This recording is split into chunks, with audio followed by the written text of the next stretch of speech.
Breaking news, breaking news, breaking news. Mass shooting stopped. Pennsylvania, come on in. This kid right here is in big trouble with the law. He's a 25-year-old, so he's not necessarily a kid. This individual's in some big trouble, folks. He threatened to commit a mass shooting at his job, which he worked at a grocery store. He wasn't happy with customers. He's a gamer. This Adam Lanza wannabe lookalike arrested by authorities. So we're going to talk about this disaster that has been stopped, right? A potential disaster. It's a disaster all across the board, why these things keep happening. But a terrible potential tragedy averted because of vigilant law enforcement out there. Also, folks, there's a lot of things going on in the last few days. Two teenagers, females, were arrested. Houston FBI and officials in Texas, they were plotting to commit a mass casualty attack at one of their schools. Two teenage females. And then what's even more crazy is a little bit before that, a man, an 83-year-old man, walked into a school in Texas and started shooting and was tackled by good Samaritans, a bunch of men that really took this old man down. And he's an old man. He looks crazy right here. I'll just show you this guy right here. This guy literally went into a school and in Texas and started shooting. It was like some sort of band thing going on there. So we're going to talk about a lot of things that are going on. But one thing I noticed, and look at this guy right here. We'll just use this guy since there's so much to talk about. One thing I noticed about these so-called mass shooting attacks or mass shootings that were about to happen, that law enforcement put out there, notice the pattern in the last few weeks, or notice the pattern since pretty much the next presidential administration. It seems like the FBI are stopping these actual shootings, because we talked about the incident in Mooresville, Indiana, with the girl that was going to shoot up her school, right? We talked about that Indiana girl the other day. Well, the FBI contacted the police and said that we got information about this girl that was going to commit this shooting, and they stopped it before it happened. And then just yesterday in Texas, two teenage girls were ready to shoot up, or not shoot up, but do some sort of mass casualty pipe bombs. I'm reading pipe bombs and all types of stuff to their school, and the FBI stopped them. And it seems like lately, because over the years of covering these mass shootings, tragedies, whether it's stores, grocery stores, whether it's Walmarts, whether it's school shootings, a lot of times we're talking about it after the fact. But we don't really talk about stories about people being stopped before it happens. So who in the heck is this guy right here? This Adam Lanza wannabe. Matter of fact, look at this. Watch the comparison. Right here. Yeah. Look. Bowl cut. This guy's a gamer. Yeah, look. Bowl cut. Say it looks like the same dude. Remember this weirdo from 2012? Remember this guy? Sandy Hook. Terrible tragedy. Well, look at this guy. This is like twin brother. It's pretty wild, dude. They always have these bowl cuts, too. The strange people. I suspect SSRIs. I suspect something going on. Psych drugs or something that these people take. But anyway, this guy's name is Dylan Shaffer. And he's in big trouble with the law. Come on in, folks, because we're going to talk about what's going on. Because this could have been any one of us. As we go to our grocery store and go about our daily lives and we shop to get food for our family or ourselves. You go to the grocery store, you get a shopping cart, you go around the shelves, you pick up items, you go to the checkout, you bag it up or they bag it up for you, and you leave. And you use that food to host people, host yourself, eat, stay alive. It's something we all do. Unless you do like me lately and go to Instacart and get things delivered to your door, because I don't necessarily feel comfortable shopping in any store or going any public place anymore for, I do it for reporting for all of you, but I don't feel comfortable going to any of these stores anymore. It's just too weird. It's just too weird. There's people walking around looking like the zombie nation. There's wackadoodles in the woodwork. It's just strange. There's kids running amok, gangs running around. I just don't feel safe anywhere. As far as my everyday life. Now, I'll do it occasionally. I be vigilant. I look for escape routes. I remind myself that be vigilant at all times. And so should you, because we should never let our guard down. One thing I've noticed, and it despises me to a passion, when I go out to these stores and I see customers and I see people walking around, there's literally people walking around with flip-flops. Flip-flops. And flip-flops at a public place is a no. Never, ever, ever. Wear shoes. Wear something you can run away. Wear something you can protect yourself. Wear something you can defend yourself. Don't wear flip-flops, because you're at the most vulnerable state. You can't run with flip-flops. What are you going to do? Take the flip-flops off and throw it at the mass shooter? Or if there's some sort of fight or beef or you get victimized, how are you going to get away with flip-flops? How are you going to get away with flip-flops? Anyway, let's talk. And I see a lot of people in the chat. So you guys are interested in these type of stories. We do these daily on JLR Investigates, the wackadoodles. Matter of fact, we got a permanent meme that we play on JLR Investigates. Here we go, folks. It's wackadoodle time. It is whack-a-doodle time. It's wackadoodle time. It is whack-a-doodle time. It's wackadoodle time. Whack-a-doodle time. And the first person we're going to feature on JLR Investigates, we're going to feature quite a few people. Matter of fact, we're also going to talk about this individual here. This is wild. Did you know her name is Spencer? I believe Brenda Spencer. And in 1979, I just saw this yesterday. In 1979, she committed a mass shooting at a school in San Diego, California. Killed 2 people. She's up for parole. She's up for parole in California, and she very well might get this. This is a school mass shooter from 1979. She's up for parole. This was her back at the time. Look, this is her back in the day. That's how it was back in the 70s. Defendants. Looks like one of those Charles Manson females, right? Sunglasses, hippie type look. Well, she's up for parole. So we're going to talk about her, too. We're going to talk about her case. Should she get parole or should she not get parole? That is the question. So much to talk about. And then we're going to talk about this older gentleman, 83 years old, that went into a school in Texas and started shooting and would have done more damage if it wasn't for these brave heroes, good Samaritans, that took him down and took out the threat. Some people say, when it comes to school shootings, mass shootings at school, some people think teachers should be armed. Some people think that, people should be armed there, and armed people will actually prevent the tragedy.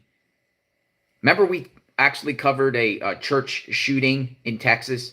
The man, the Good Samaritan, that actually fired back at the shooter and scared him off. Crazy times, folks. So let's talk about Dylan. His name is Dylan. Dylan Shaffer. That's his name. And he's a gamer. He's a gamer. So I'm just going to show you there's not a lot of media yet on this. We always stay ahead of the curve on JLR Investigates.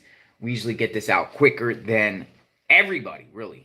So Pennsylvania man arrested over alleged mass shooting threat. And it says, and I'm going to read this to you so you know I'm reading something.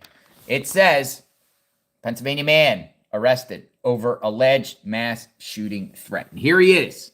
Look at this little guy. Look how tall he is. Look what it says here. He is what, 5'4"? 5'4", little guy. Just a little tiny guy. He's just a little dude. A little guy.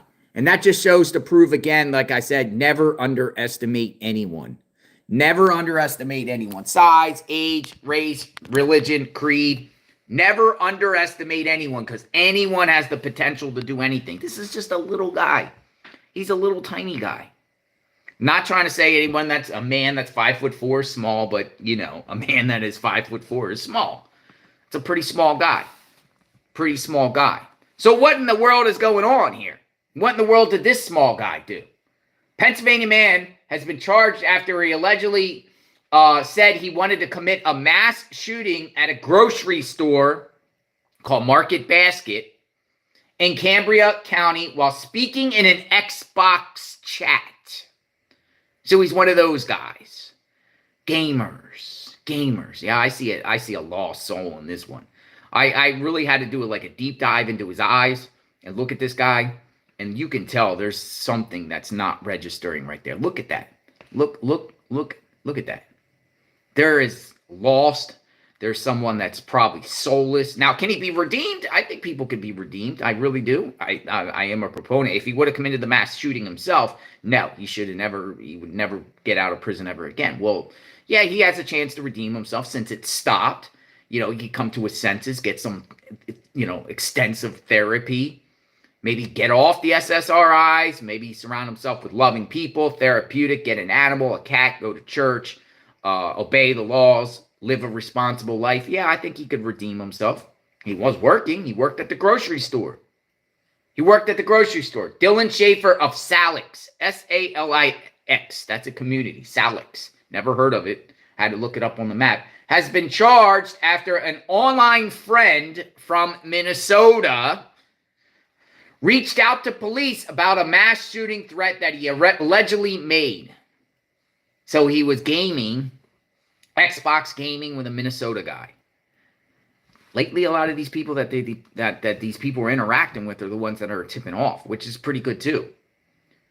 But you remember Samantha Rupnow, that mass shooter in Wisconsin, Madison, Wisconsin? Well, she was communicating via games and online stuff with another wackadoodle from California. These co-conspirators are in other states. And one thing we've noticed about the Discord chats, the Telegram chats, the gaming chats, is a lot of these mass shooters communicate with each other, but some of them are, potential mass shooters are, communicating with other people or talking about what they're doing with other people online and communicating.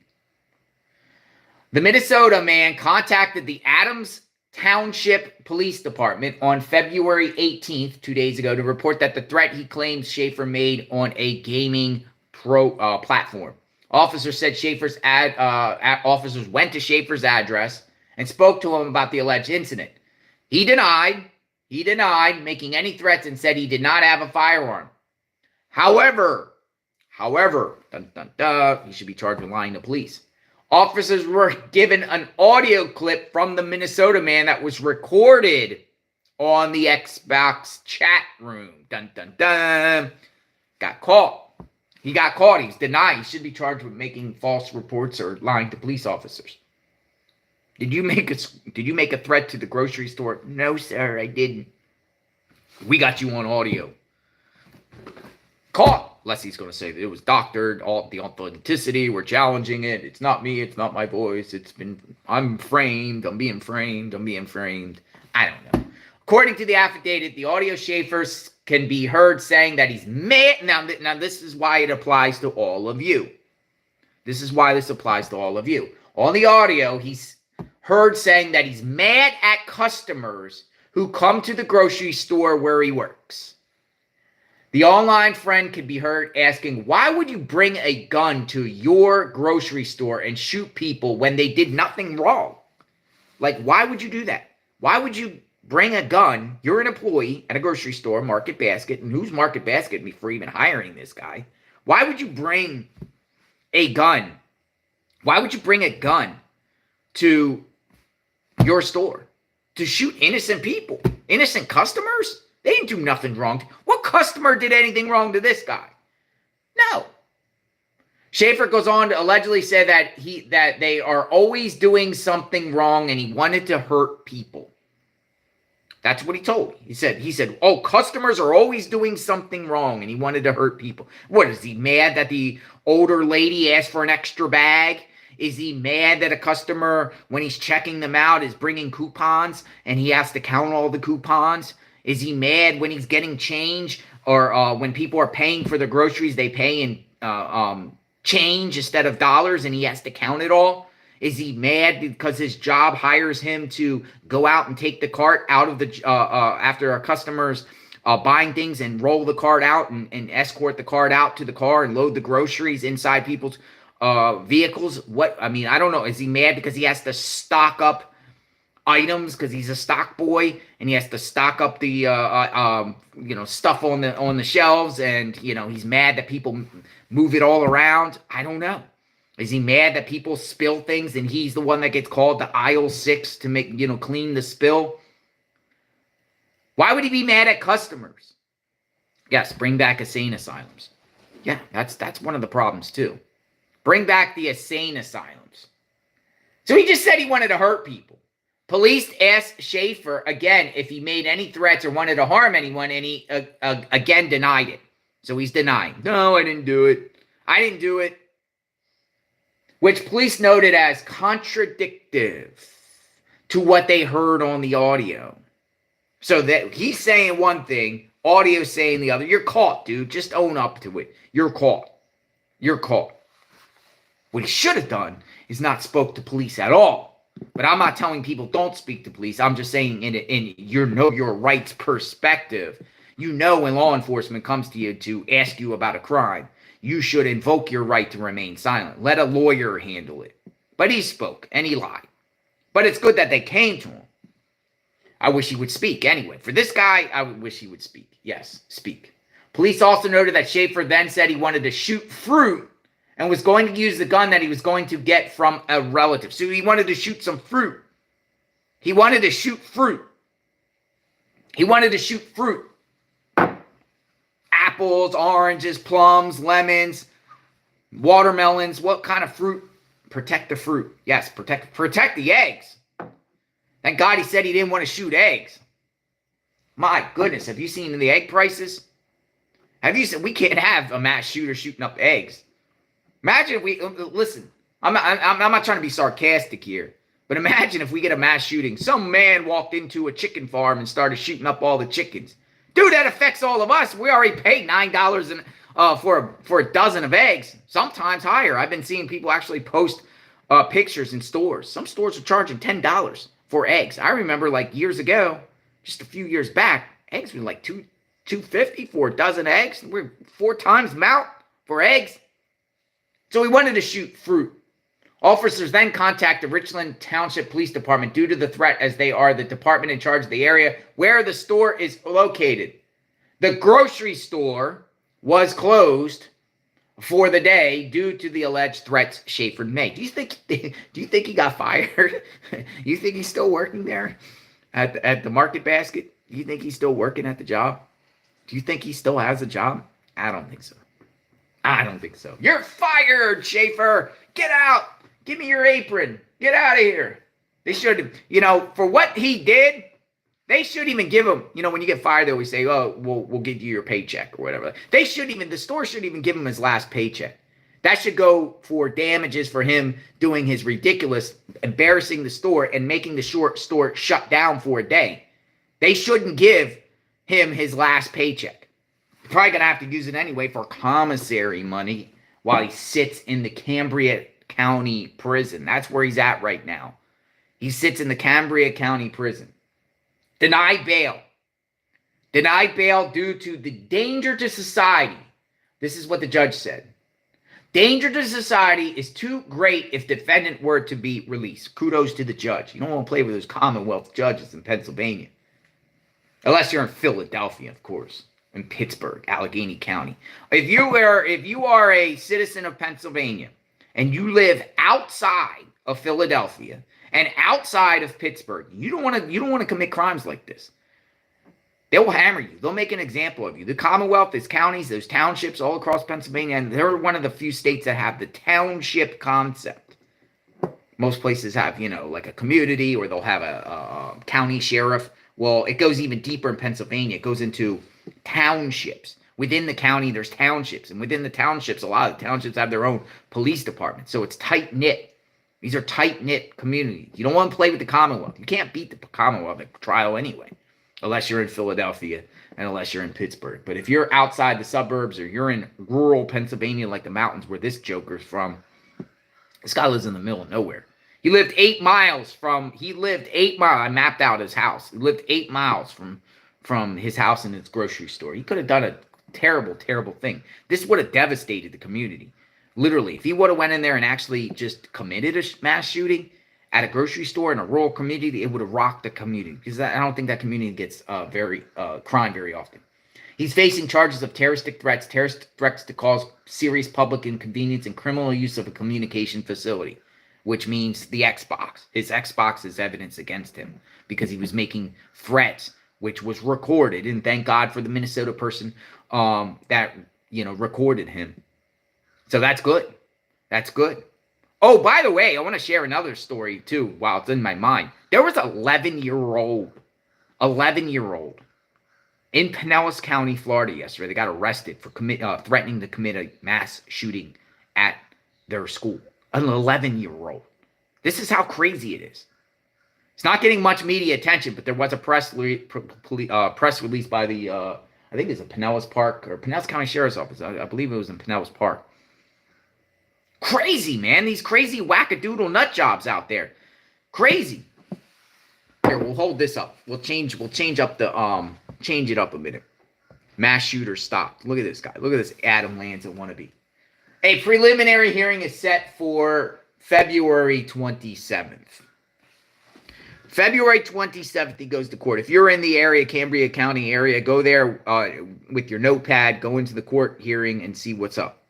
We want to know details. You can't record in Pennsylvania courtrooms. They don't even have cameras. I wish they would change that so we can see him.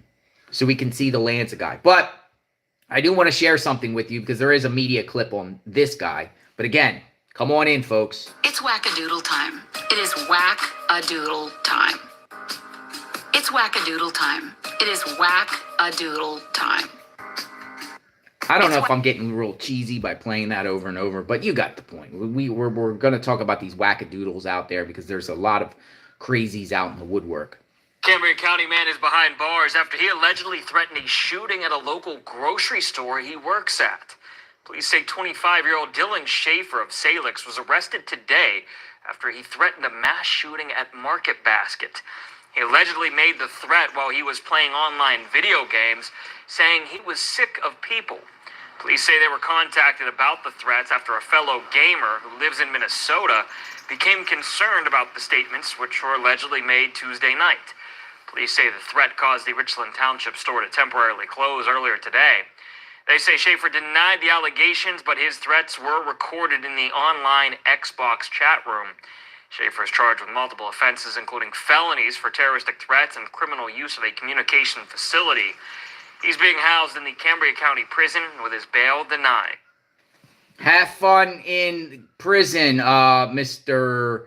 Shaffer, because Mr. Shaffer is only listed as 5'4", video gamer. Have fun. Hopefully your cellmate isn't big. You know who I'm talking about. Bubba.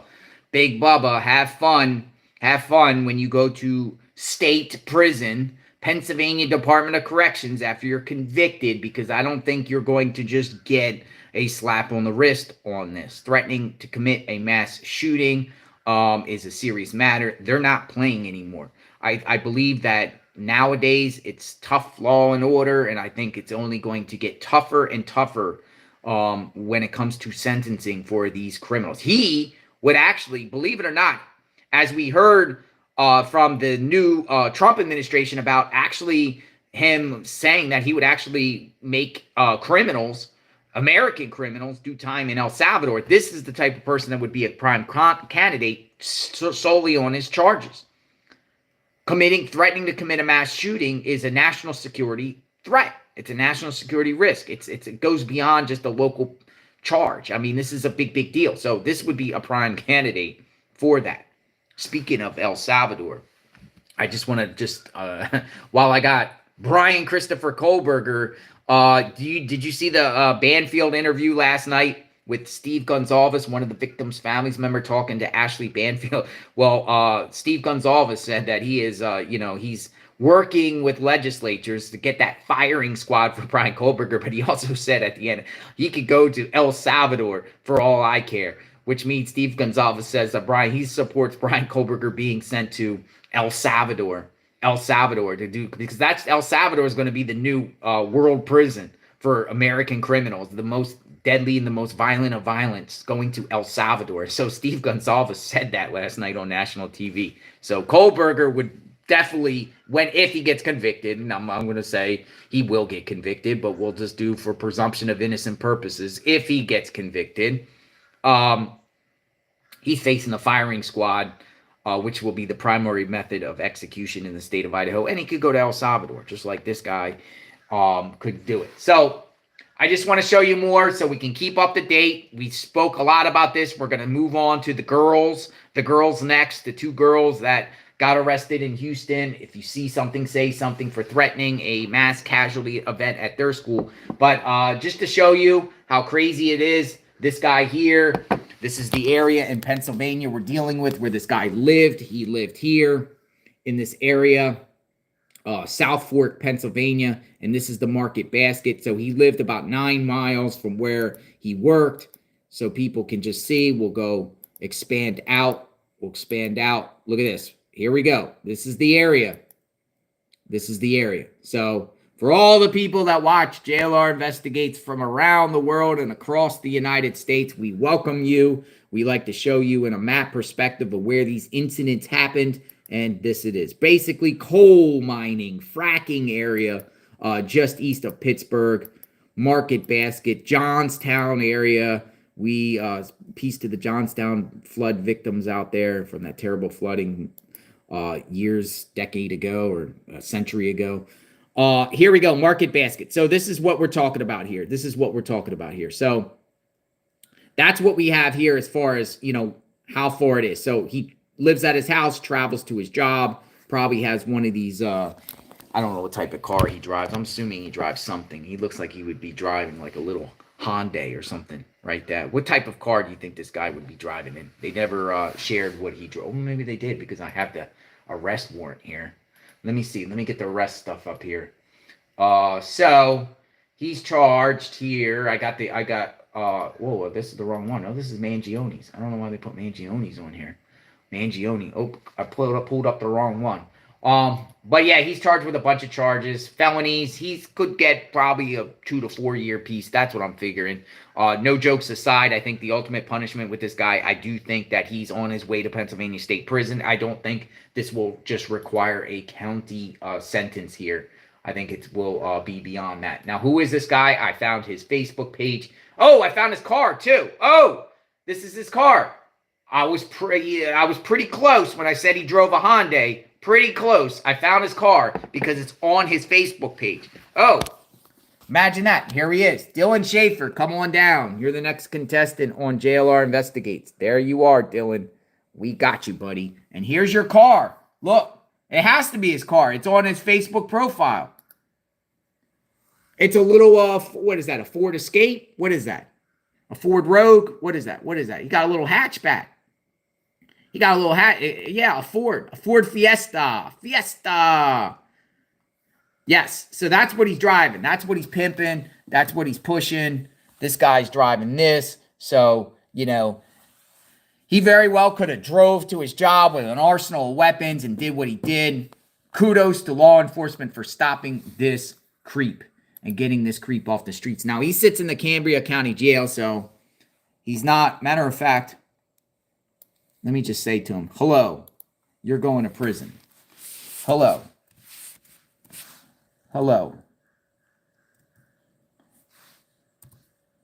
We'll go here. It's hard to type with both hands here. Hold on. We'll do something else. Hold on.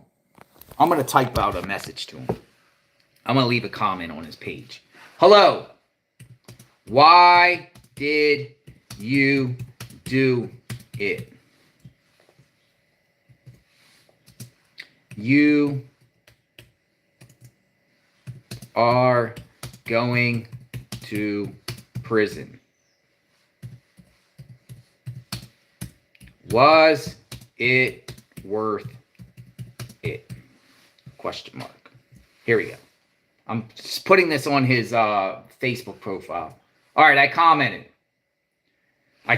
right here. Hello. Here's what I said. So he got, hello. Why did you do it? You are going to prison. Was it worth it? So maybe he responds. But here you go. Dylan Shaffer. He identifies as a single man, market basket at Johnstown. He says he works. He might have to change this because it might say former worker instead of current worker. Former worker. Market basket at Johnstown. It's a deli. So maybe he's a meat cutter too. He could be a meat cutter. So he's identified as single. He doesn't have much photos on here, but look, gamer, 2023, he's playing Monopoly, give wish to kids. He's probably, a lot of these young kids, when they get new cars, they brag and boast about their new cars, and they post their new car, so I'm assuming this is his car. He posted this in 2022. He might not have it anymore. He might not. Now, here he doesn't necessarily look like Adam Lanza. Look at this guy. This is the guy. This is the guy that has just been arrested by authorities for threatening to commit a mass shooting. Oh, things have changed. This was a 2022. Look, definitely something changed over the years. Look, you can tell there's a difference here. You can tell look at that. It looks like, I don't know, man. This happened in 2022. Do we got drugs? I'm not a conspiracy theorist, and I don't want to offend people by saying this, but did he take the vaccine? Is he vaxxed? Booster shots? I mean, what's going on here? What do we have going on? Because in 2022, he looked more lively here. And then look, went from this to this. Now that was in 2022. The progression of his psyche. Look, see what I'm saying? Now here, back in 2016, he looks like just a normal kid. He don't look like a potential mass shooter, does he? He don't look like a potential mass shooter, but now you got this. Look. See what I'm saying? I don't feel sorry. I don't feel sorry. I don't feel sorry. I don't feel sorry. I don't have empathy for this type of behavior. I don't have empathy because the look at this in 2021. He does kind of have still, this is 2021. This was in 2021. Yeah, I still think there's kind of something not registering there. And he got that bowl cut. Got that Adam Lanza bowl cut. Kind of, right? Somebody said low T. Low T. Low T. Low T. Is it something he ate and drank? Something in the air? Fluoride? Soy milk? What gets someone to want to sit there and you know, I still think the FBI should be looking into these gaming platforms. I really do, because there's been a lot of crazy talk in these discords and gaming chat rooms where these participants, you know, I'm not saying playing games is wrong, because a lot of people play games, and I played games when I was a kid. I didn't end up being a mass shooter. Nintendo, I remember my Nintendo, Xbox. I had, what did I have? I had a Nintendo, I had an Xbox, I had, what's the other one? I had a ColecoVision. I don't know if are you guys still around? Remember ColecoVision? Remember that? Like Donkey Kong and those games? Remember Nintendo? Like Zelda? Remember the Zelda? Sega? Yeah, Sega. Remember Sega? Atari, that's right. Atari. Pac-Man. Pac-Man or Spy Hunter. Spy Hunter was my game back in the day. I used to go to the video games back in the day in the malls. Remember the malls used to have all the video games back in the day? Spy Hunter was pretty cool. The music, and Sonic the Hedgehog. Yeah, Commodore 64, that's right. Commodore 64, Atari. You guys know all the gaming systems. Game Boy, Kung Fu Master, Mike Tyson's Punch-Out. Oh, let me give you a secret about Mike Tyson's Punch-Out on Nintendo. 007-363-5963. That's the code to Mike Tyson. So you can go bypass all the other fighters and go right to Tyson. Go right to Tyson. You go right to Tyson. I remember that. You're like, there's codes. right? All these things, like Super Mario Brothers had all these codes that could take you to different levels and stuff like that. I guess that the code writers. But he's a gamer, right? But nowadays, you know, these gamers, it seems like a lot of these shooters or potential shooters or shooters, they were playing games and they were on these gaming platforms before they committed the crime. Again, I'm not saying it's an indictment on gamers because there's probably millions and millions of gamers that don't act like this. So I'm not saying game is the issue, whatever like that. But it just seems like it is interesting. It's equivalent to the pedophiles. I go to prison and all the pedophiles play these fantasy games like Dungeons and Dragons and things like that. I mean, that's kind of like a pedo hangout kind of game they like to do, what I noticed. But anyway, yeah, this guy here, look at this, Shaffer, look at this, edgy, fire, dragons, and then we got this guy, look, he even got some face, he's growing a mustache, he's growing up. This was in 2020. This was in 2020. So, yeah. Yep. So, know your neighbors. That's the point of this video. Know your neighbors. Know who's new or know who's who. What's this? Cleanup. Ryan's birthday cleanup. A kid. That's it. It only goes here. So that's pretty much what we know on this guy right here. Market Basket. He's jobless now. He'll be in prison and being held accountable. Being held accountable. So we got this guy under wraps. I think we've covered this. Anything else on this particular case on this guy, we will share on JLR Investigates. Now we have to talk about another urgent issue. This issue here happened in Houston, Texas yesterday. I will actually hold up this photo here because I'll just say school threat. We don't have the identities at this time of two females from the Houston area. Two females. And these females, according to the FBI Houston, breaking news. Breaking news. FBI Houston received information yesterday that two underage teenagers from the Houston area were plotting a mass casualty event at their local school. Our threat mitigation team immediately responded to help Houston police, Montgomery County sheriffs, Texas sheriffs to identify and arrest them. They further go on to say, and I'll read this to you. This is a big deal because this could have been another Samantha Rupp now. Easy. This happened yesterday. They tweeted this last night, 7:02 p.m. 7:02 p.m. Arrest. But they're not identifying right now who these two people are, right? That got arrested. So two teenager girls, and they don't even see teenager girls here. The news actually reported that. And then they go on to say, this situation is why FBI Houston exists, to protect our community and assist our partners. We received troubling information, conducted a rapid investigation, shared findings with LE partners, and ultimately saved lives. Thank you to the Houston Police, Montgomery County, Texas Sheriff's Office for their efforts. So they thwarted an attack. Now, what type of attack do we have? Limited information at this time in reference to this attack, but here's what we know. And I'm going to show you something here. I'm going to play information related to this shooting. What happened here? I don't know. But here we go. Here's what we're going to play here. Out of the Memorial area of Houston, a plan to hurt students at Memorial High School using guns and pipe bombs leads to the arrest of two teenage girls. This is a story that you'll see only on 2. Thank you for joining us. I'm Andy Sirota. Lisa is off. Those teenage girls now in custody. Spring Branch ISD police say there is no longer a threat to the school or its students. KPRC2's Bill Barajas live at Memorial High School with more on this story. Bill.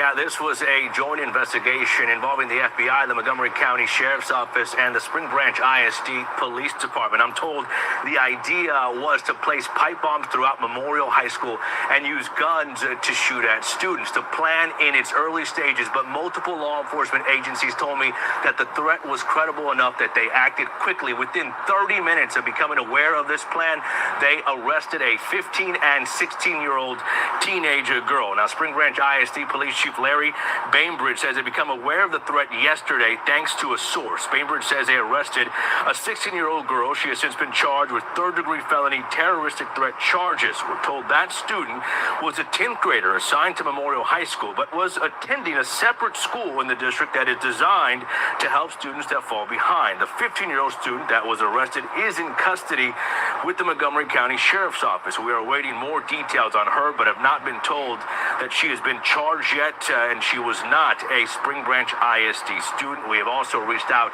to Spring Branch ISD, to the district, to find out if they have notified parents and staff. We spoke to a few students and parents that were here as school let out. None of them were aware of this situation. We'll, of course, continue to ask questions and keep you posted. We're live in the Spring Branch area. Bill Barajas, KPRC 2 News. Law enforcement acting quickly on this one, Bill. Thank you. Thank you, law enforcement, for stopping this and knowing that this was going to happen, instead of waiting to it after it happened, prevented it from happening. School threats. So what's going on? Two teenage girls arrested for a plot to attack Memorial High School with guns and pipe bombs. A plan to harm students in Memorial High School using guns and pipe bombs has led to the arrest of 2 teenage girls. We can read this together. Let's read this together. Since I don't have a photo of them, I can't shame their photos now because I don't know who the identities of or who these people are. So it pretty much says that this story, exclusively covered by KPRC, reveals, and JLR investigates now that we're revealing what they reveals that the girls are now in custody, and Spring Branch ISD, Spring Branch, police assure that there is no longer a threat to the school or its students. All right. So does anyone in the chat know anything about Memorial High School? Memorial High School. Memorial. And it's apparently one of the students was enrolled there but was going to another school because I guess she was left behind or, had to catch up with being caught up with grades or whatnot. I don't know how that process works. Authorities revealed that the suspects were in the early stages of planning an attack, which involved placing pipe bombs around the school and using guns to target students. The Montgomery County Sheriff's Office referred the incidents as stemming from online threats. Once we go back to online threats. However, law enforcement acted quickly, arresting the students 15 and 16 within 30 minutes of knowing the plot. The 2 teenagers were taken into custody in a joint operation between the FBI, Montgomery County Sheriff's Office, and Spring Branch ISD Police Department. Spring Branch ISD Police Chief Larry Bainbridge said they learned about the threat through a source. Informants? According to the Montgomery County Sheriff's Office, one suspect, a 16-year-old girl from Memorial High School, was attending an alternative school in the district for students who fall behind. She's been charged with making a terroristic threat, a third-degree felony, and is currently in custody in Harris County. The second suspect, a 15-year-old Willis High School student. Willis High School. That's the second person. Is in custody in Montgomery County on unrelated charges. Interesting. She has not been charged in connection with the threat, and more details about her are expected. So we got 2 schools involved here. 2 schools, Willis High School and Memorial High, because both students are from 2 different schools here, but they say that both were related, unrelated. We got a plot for doing both schools? What do we got going on here? It's unclear if parents have been notified, and students heading home said they weren't aware of the incident. Montgomery County Sheriff's Office said there isn't any present threat going forward. They clarified the importance of student safety in the following statement, which I'll read on JLR Investigates. The safety and security of our schools and community remain our highest priority. We understand the concerns the situation may cause for students, parents, and faculty, and we are taking every necessary precaution. Additional security measures have been implemented, and we continue to work closely with school officials and our law enforcement partners to ensure the safe environment of the school. We encourage the public to remain vigilant and report any suspicious activity to law enforcement. If you see something, say something. That's what they say. And we say that a lot on this channel. If you see something, say something. This investigation is in the early stage, and we are reviewing all available evidence. We will provide updates as more information becomes available. So as of right now, I'm looking, And I don't see any name of anyone involved in this. All I'm seeing is a 15 and 16-year-old. So as soon as we get some names, this happened at Memorial High School, the Mustangs. Now, speaking, as soon as we get some names, we'll share on the channel and definitely put these people out there. We'll put them out there and we'll share. We'll get into details, maybe some affidavits and whatnot. Now, speaking of Memorial High, we're going to shift to this older guy right here. We're going to shift to this guy right here. Now, this is weird, too, because this is dealing with, we're just talking about the school with the girls at Memorial High. Well, this guy was involved with an incident at Pasadena Memorial High School, which is in suburb of Texas, Houston. I don't know if it's the same Memorial High, but Memorial High, that's weird. Very, very weird. So what happened here? So I'm going to get up details of this situation. Dennis Erwin Brandl, 83 years old, went into a school and shot him a few weeks back. He's a drilling consultant, and he was stopped. He was stopped by Good Samaritans. Good Samaritans. The Pasadena Police Department. Update. Pasadena Memorial High School. The adult male victim is in stable condition at the hospital. And we'll get the first story. On February 1st at approximately 6 p.m., a white male in his 80s, a white male in his 80s, entered the south side doors of Pasadena Memorial High School where a band competition involving numerous school students were being held. 2 minutes later, the male discharged a small caliber weapon and struck a white male, approximately 26 years of age. A citizen tackled the man with the weapon with the help of others and was able to disarm and detain the male until police arrived. The male victim was reported to be in stable condition at the hospital. We are grateful for the brave citizens and officers who were at the scene, for security at the game, and courageously stepped up to detain the shooter. This is the shooter, 83.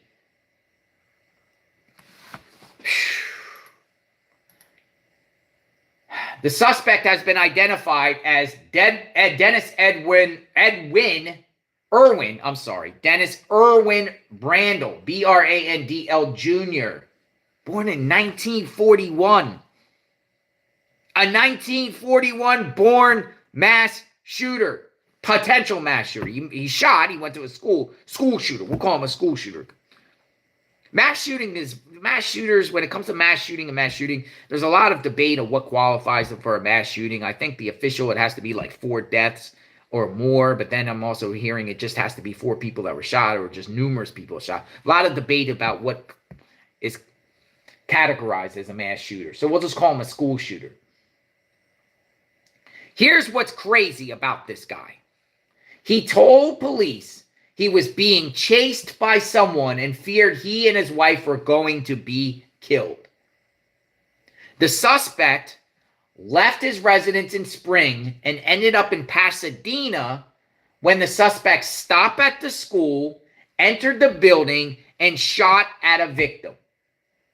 The Harris County District Attorney's Office has accepted charges of aggravated assault with a deadly weapon. At the time of this media update, no bond has been given to the suspect, and he's waiting transfer to the Harris County Jail. Now, what in the world's going on here? He's claiming he feared for his life, him and his wife's life, but he left Spring and drove to a school, got out, went into the school when they were having some band competition, and started shooting, and he hit a 26-year-old. How in the world is he fearing for his life? Something's wrong. Something's wrong. Losing his mind. Now, in fairness, this guy served in the military. He has no prior criminal record. So something definitely happened here that's very, very strange with this incident. Tonight, Pasadena police tell us an 83-year-old man is being charged with aggravated assault with a deadly weapon. That's after he allegedly walked into Memorial High School during a drumline event and opened fire, hitting a staff member of one of the schools. Orko Manna spoke with a few of the dads who helped take him down. Did anyone get injured? Anyone get shot? No? We don't believe so, no. Cell phone video shows the moments after the suspect in Saturday's shooting at Pasadena Memorial High School got tackled to the ground. Pasadena police say the man, now identified as 83-year-old Dennis Brandl Jr., shot a gun during a band competition, hitting a man in his 20s. People were out screaming, saying not to shoot after shooter. Joe Sanchez and these three other dads who volunteer with the Pearland High School band were at the competition and immediately jumped into action. I grabbed his arms when Adam took the gun out. Then once the gun was removed from his hand, we had no handcuffs. So I took off my belt, made a handcuff. As soon as I saw the gun out on his hand and Joe grabbed his wrist, I grabbed his wrist and was tackling to get the handgun free. Photos showed the group of dads surrounding the gunman with the pistol behind Adam's back after he wrestled it away. Police say Brandl Jr. told officers he feared he was going to be killed, so he drove away from his home in Spring and ended up in Pasadena, where he went into the school. When the suspect was on the ground, he kept saying that someone's trying to shoot me. Blocking out their own fears. Everything just kind of went through my mind about, was my son okay? Were all the kids okay? These dads each relied on their skill sets to handle the situation. They all have military or police experience. I think anybody with our collective backgrounds would just do that, just out of nature.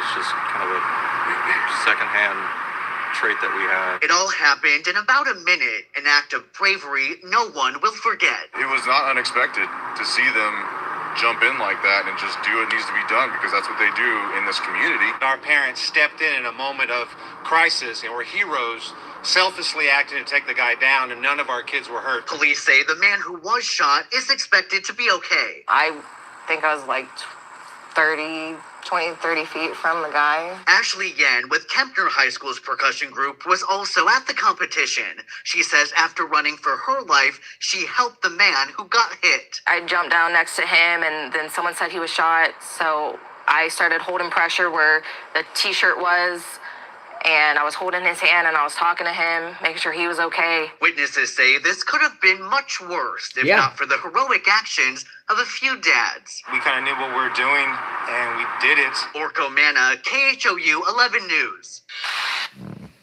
Yeah, it could have been much, much worse. He feared for him and his wife's life, 83 years old, so he drove to a school and just started shooting at innocent people. Hitting a 26-year-old, it wasn't like he had a beef with the school or something. I think he lost his mind. What do you think's going on? What do you think's going on? Here are the heroes that helped him, and actually Constable out there, commend them. Here are the heroes. Mark Herman, Harris County Constable Precinct 4.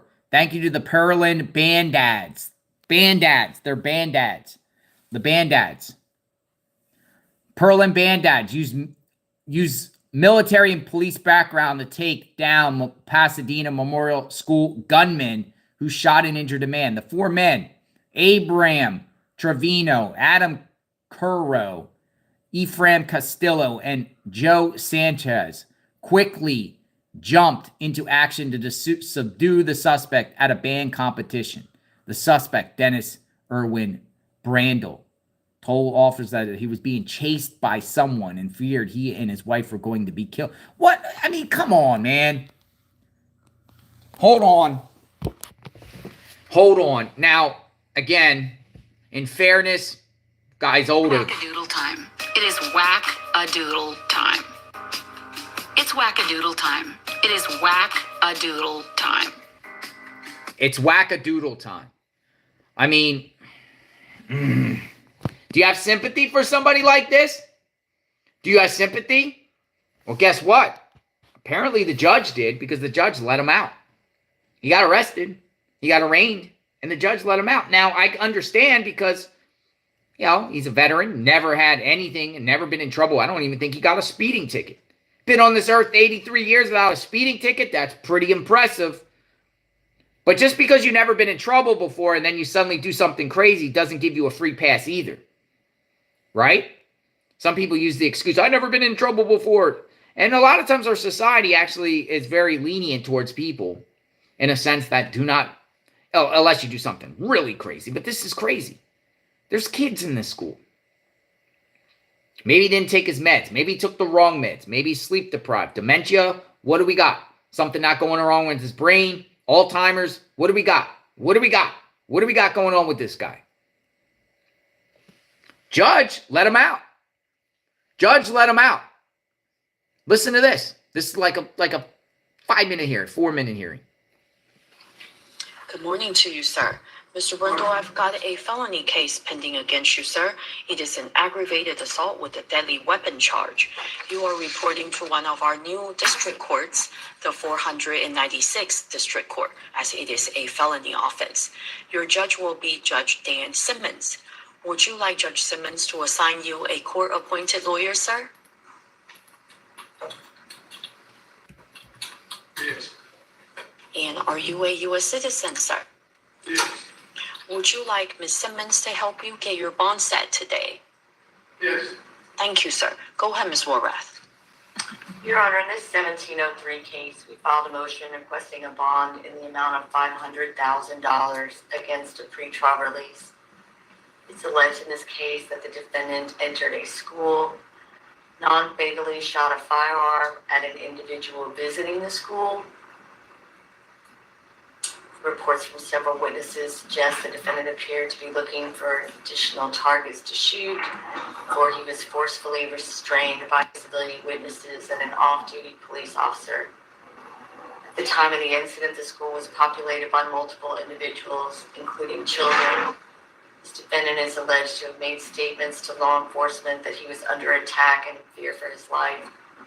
Contrary to the video evidence obtained by law enforcement, we ask you to order this defendant to surrender his travel documents, possess no weapons, ingest no alcohol or drugs, to be subjected to GPS monitoring with a curfew of 12 a.m. to 11:59 p.m., basically house arrest, and then to adhere to the basic child conditions of no contact with any individuals 17 years of age or younger and anywhere where they may gather, including schools. And that's all, Judge.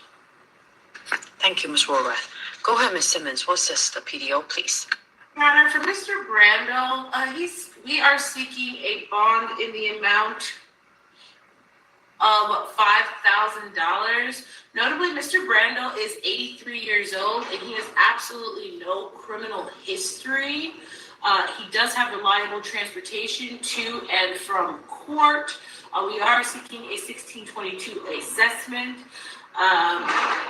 Notably, he is retired and he retired as an independent consultant for drilling rigs. He also served in the Navy where he had honorable discharge. And he went to the Navy right after high school. He does have family and friends in the area. We think that appropriate bond conditions would be no possession of any firearms. That's all, Your Honor. Thank you, Ms. Simmons.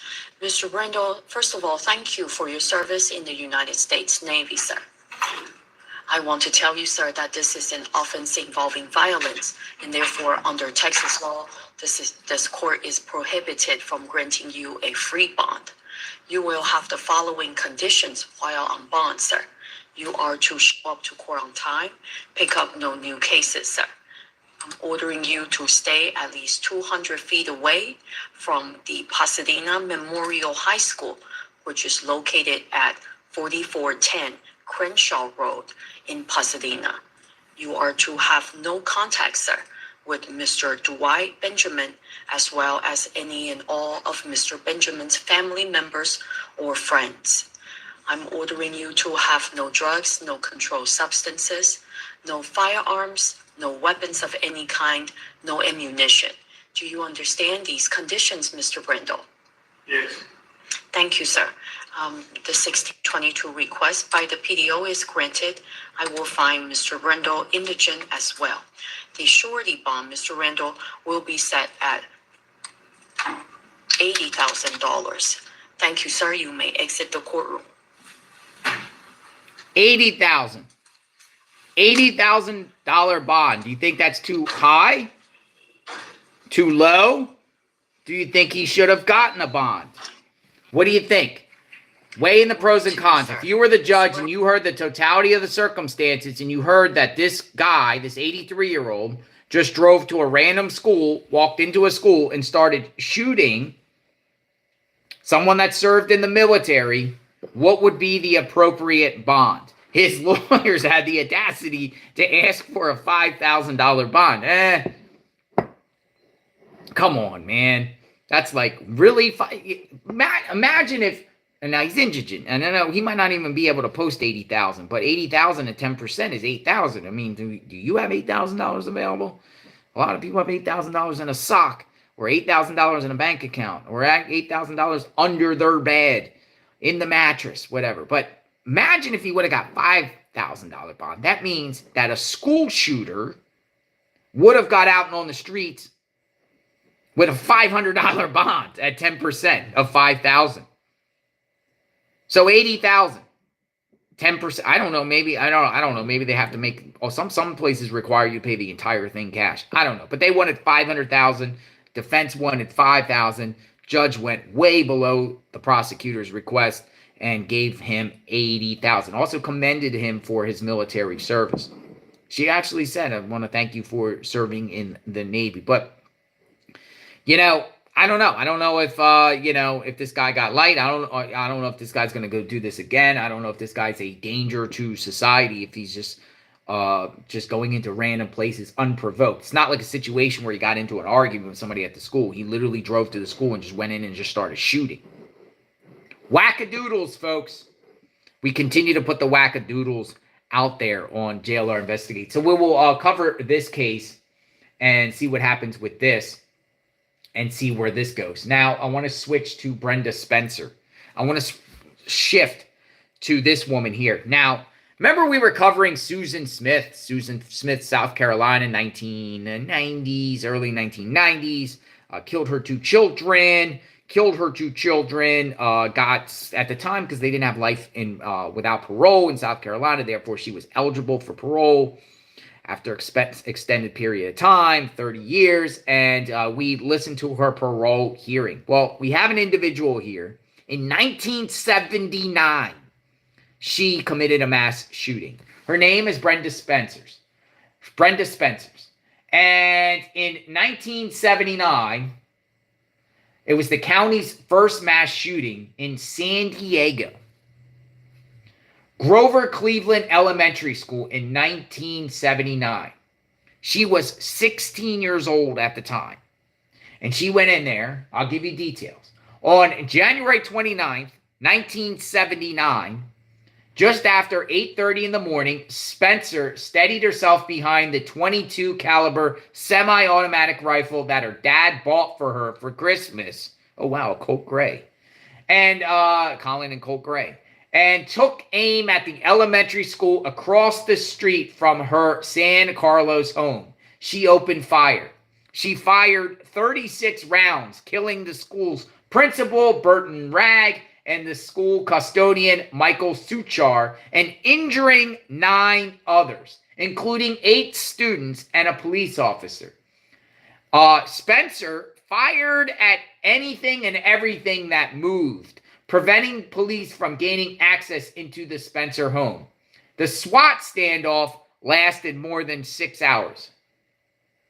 Police, parents, and friends urged Spencer to surrender. A reporter also called her during the standoff and asked her why she did it. She said, "I don't like Mondays. This livens up my day." That's what she said. The response garnered so much attention that Irish pop band the Boomtown Rats memorialized the shooting with the single "I Don't Like Mondays." This was her at the time. She's up for parole. Now, I don't know how much time she got, but there is a news report about this situation. This was her at the time. And she was 16 years old. So basically, she was a school mass shooter. This was her at the time.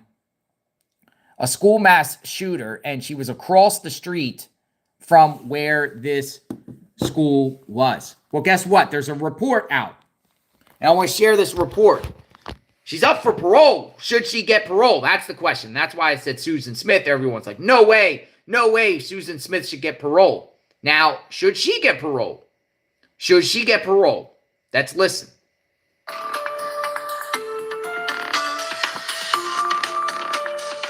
Brenda Spencer was 16 years old when she opened fire on students and staff at Cleveland Elementary School in San Carlos, killing 2 people. Now, at age 62, she's up for parole. Welcome back. I'm Carlo Chiquetta. I'm Marcella Lee. CBS 8's Steve Price takes a look back at what happened that day and talked with victims to get their thoughts on Spencer fighting for her freedom.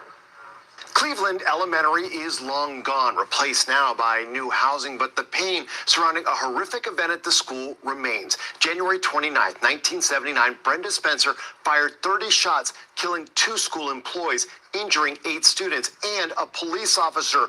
For 46 years, Spencer has been behind bars, and one of her victims is doing his best to make sure she stays there.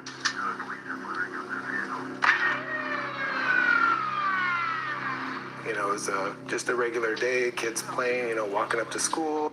Cam Miller was just 9 years old when the bullets started flying. I didn't know what was happening. Are there any kids hurt? The school's principal and custodian were 2 of Spencer's first targets. Both died at the scene. All of a sudden, I went numb on the left side and I blacked out. And one of my neighbors took me around to the school staff, and that's where they discovered I'd been shot.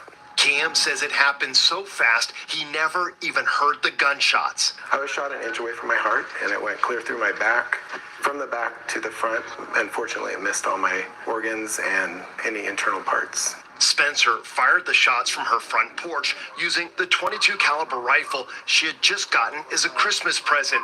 She then barricaded herself inside her home for hours and told a reporter she did it because she didn't like Mondays. She was 16 at the time, but was charged as an adult, pled guilty to 2 counts of first-degree murder, and was sentenced to life in prison with the possibility of parole. I don't remember the shooting itself. Spencer has had several parole hearings over the years and has blamed her actions on everything from drugs. I had been using drugs all that weekend, so LSD and PCP. To her father allegedly beating and molesting her. Like he would touch me inappropriately. Her dad, who has since passed away, denied the allegations, and toxicology tests showed no drugs in her system. It's clear that Brenda Spencer was not a happy person at this time and was out to spread the misery that she felt to other people. Prosecutors continue to fight her release, and so does Cam Miller, seen here in the background of a hearing in 2005. It is a little eerie to see somebody that almost killed me. Cam admits it's uncomfortable to see Spencer at the hearings, but says it's worth it to keep her behind bars. She's a loose cannon, and I think the whole community would be in danger, and you never know whether she'll go after somebody who's testified against her, and you just never know what her mindset is going to be. They're all safe and sound and happy in here in the bus. So amazingly, Cam didn't need surgery and returned to school less than 2 months after the shooting, but his life definitely didn't return to normal. We had to go see her in court, testify against her. So it does it robs you of your youth and your innocence at that age. I spoke with several people shot that day. Some told me they moved on with their lives and don't even follow Brenda Spencer's status. Others say it is still too painful to talk about and don't want to testify over and over at her parole hearings. They all thanked Miller for his diligence. This is reality, and if you can keep her behind bars and help one other person who's gone through something like this, it makes it all worth it for me. Spencer's next parole hearing is Friday, and Cam will be there for those who can't be there. She doesn't deserve a second chance. The 2 people who were killed did not receive a second chance, so I think that she deserves to stay behind bars. In San Carlos, Steve Price, CBS 8. Whoa, she goes tomorrow. Tomorrow? Yeah, right? Tomorrow. Friday? Should she get parole? 46 years, folks. This is 1979. 46 years, man. But then, it seems like she tried to trick the parole board by saying that she was under the influence, where toxicology report says nothing was in her system, and then also tried to blame or say that her dad did inappropriate things to her after her dad died, so her dad couldn't even defend those allegations. Probably, I'm thinking, not true. What type of 16-year-old would do heavy drugs like that? And she gets a gun for her Christmas from her dad? I would just say, my opinion, lock her up for life. Lock her up for life. You don't play with the children.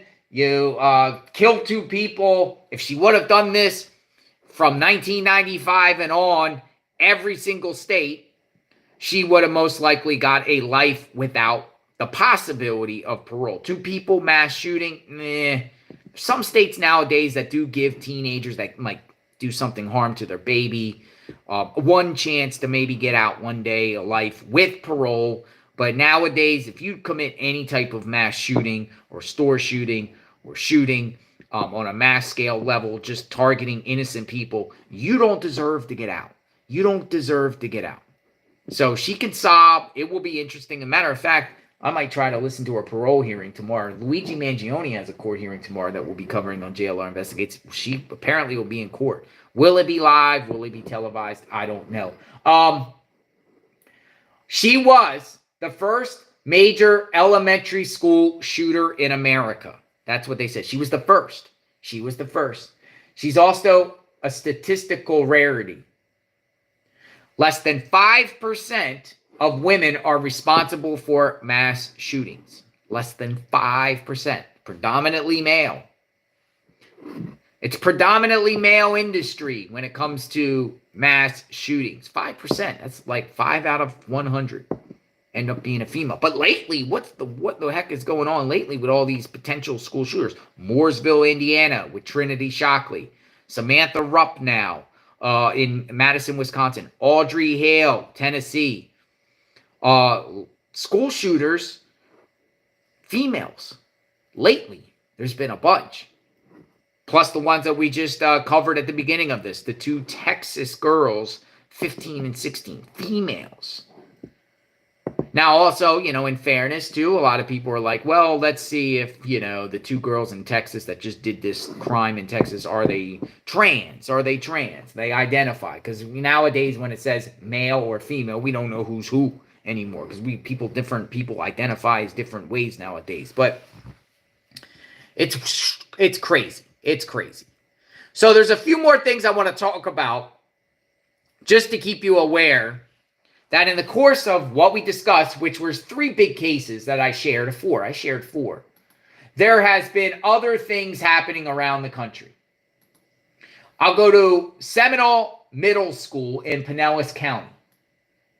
On February 18th, 2025, detectives, and that was 2 days ago, detectives assigned to the Threat Management Division arrested a Seminole Middle School student for written threats to kill or conduct a mass shooting. Detectives say 11-year-old Josiah Tardiff, Tardiff, sent several photos to classmates holding guns and threatening to shoot and kill several students at the school the following day. One of the messages said, "I'm going to kill him, all of them." Tardiff was arrested and charged with 1 count of written threats to commit a mass shooting. The Pinellas County School remains committed to keeping our schools, our children, and our community safe. Anyone with information of any threats is asked to notify the Pinellas County Sheriff's Office immediately. Meaning, if you see something, say something. But what's crazy is we're going down to 11 years old. 11 years old. 11 years old. So it's crazy. It's crazy. Let's go to another incident. Swatting threat prompts lockdown at Fort Lee Middle School, police say. February 19th, yesterday, Fort Lee. Where's Fort Lee? Fort Lee. Fort Lee. A swatting incident forced a lockdown at Fort Lee Middle School on Wednesday morning, yesterday, after faculty received alarming voicemails about a potential attack at the hands of a student, authorities say. I'm telling you, folks, these schools, it happens more than you think it happens. The Fort Lee Communications Center was alerted at 8:07 a.m. yesterday after Lewis F. Cole Middle School staff reported 2 concerning messages suggesting a student was planning to attend a school and cause harm. Officers responded immediately, and out of abundance of caution, the school was placed under shelter in place, authorities said. The Bergen County Sheriff's Office, so that's New Jersey, The Bergen County Sheriff's Office Department assisted in assessing the credibility of the threat, while Fort Lee Police Chief Matthew Hines remains in contact with the school superintendent. By 9:34, investigators determined the threat not to be credible and classified the incident as a swatting call. So it's one of those swatting calls. SWAT. But even in this day and climate, when you have all these crazy mass shooters or threats of mass shooters, even just a written threat can cause so much harm and panic and anxiety, and everyone rushing around, securing and shelter in place, and police responding and searching the schools. Everyone's on lockdowns, high anxiety. Parents are getting alerts. Canine dogs go all over the place. It's crazy. Michigan, yesterday, Michigan. See, it happens more than we think. Michigan, here we go. Grand Blanc High School placed on lockdown after threat. This happened yesterday in Michigan. It says, Grand Blanc High School was placed on lockdown and heavy police presence after an alleged threat. The police chief said an unknown suspect made serious threats against the school Wednesday morning around the start of class. It was immediately placed on lockdown. Students were secured and locked in their classrooms while police began to search the building. The adjacent elementary school was also placed in secure mode. Law enforcement from across the area converged onto the area. That included canines and several area police agencies where they're trained to sniff out explosives. Authorities went through the school to secure the classroom and hallway, both high school buildings. Students were released during the morning hours as officers cleared them. They found nothing. They're investigating now, switching to figuring out who made the false threats and capturing them. Point is, a simple threat, a ridiculous threat, but you got to take every threat seriously. That's the dilemma you're in. You're in a catch. Because even though you might think, this is BS, you don't know. You don't know. So, Michigan, New Jersey, we also have Myrtle Beach, South Carolina, folks. Myrtle Beach, South Carolina, yesterday. So, all across the country, officials, hoax threat led to police presence at Carolina Forest High School. And it says here, I'm going to read this because it's scattered out more. South Carolina, do I have any Myrtle Beach, South Carolina friends in the chat? A hoax led to a large police presence at Horry High School on Wednesday. A spokesman for the school said the school resource officer at Carolina Forest High School was notified of a call that came to police regarding an alleged threat inside a bathroom. Reminds me of the other day in Lake County, Florida. Remember the graffiti in the bathroom? And the sheriff is like, yo, we got surveillance of every student that went in and out of the bathroom. We're going to find out who did this. Well, same thing. Probably somebody wrote a threat on the wall. Somebody wrote something on a piece of paper and put it in a bathroom. HSC said the school went into its hold protocol for about 25 minutes while authorities in school investigated. District said the call was later found to be a hoax and there's no threat to the school. So that's 3 different schools in 3 different states on top of what we just talked about with the 2 students arrested in Houston, Texas. Now that's 4 states just in the last 24 hours. 4 separate incidents. It's a wild world out there, my friends. It's crazy out there. There's wackadoodles out there in the woodwork. They got to take every threat seriously. But that's the latest with all this craziness. Hopefully I educated and shared how crazy it is. What's going to happen with all these people out there? And, man, are we going to have to start profiling people and seeing people and saying this is a potential threat? This person, have your eyes on this person. But kudos to the FBI. And I tweeted something out yesterday. Here, I want to show you my tweet. This is interesting, too, because normally the FBI, as I discussed, they always talk about cases after the fact. After the fact. After the fact. After the fact. Now, I want to respond to this tweet here. I responded to this tweet here. It says, and this is spot on. It says, the FBI always seem to The FBI always seemed today they had a shooter on their radar after a mass shooting, but this time they thwarted a mass shooting event at a Houston school and 2 teenagers are in custody. They saved a lot of lives, thankfully, and that's always a good thing. I know the parents are internally grateful. Now, I responded. The FBI the other day thwarted a potential school shooting in Mooresville, Indiana. Student Trinity shockingly arrested. Now it appears the FBI thwarted another potential school shooting in Texas. So kudos to the FBI. And that's at JLR Investigates. Make sure you sub up to my Twitter account. I don't use Twitter very much, but we're on Twitter. Sharing things. Information. Knowledge is power. So we got our eyes up on these people. We say no to violence on JLR Investigates. And if any other of these people get arrested, we'll share it here on this channel.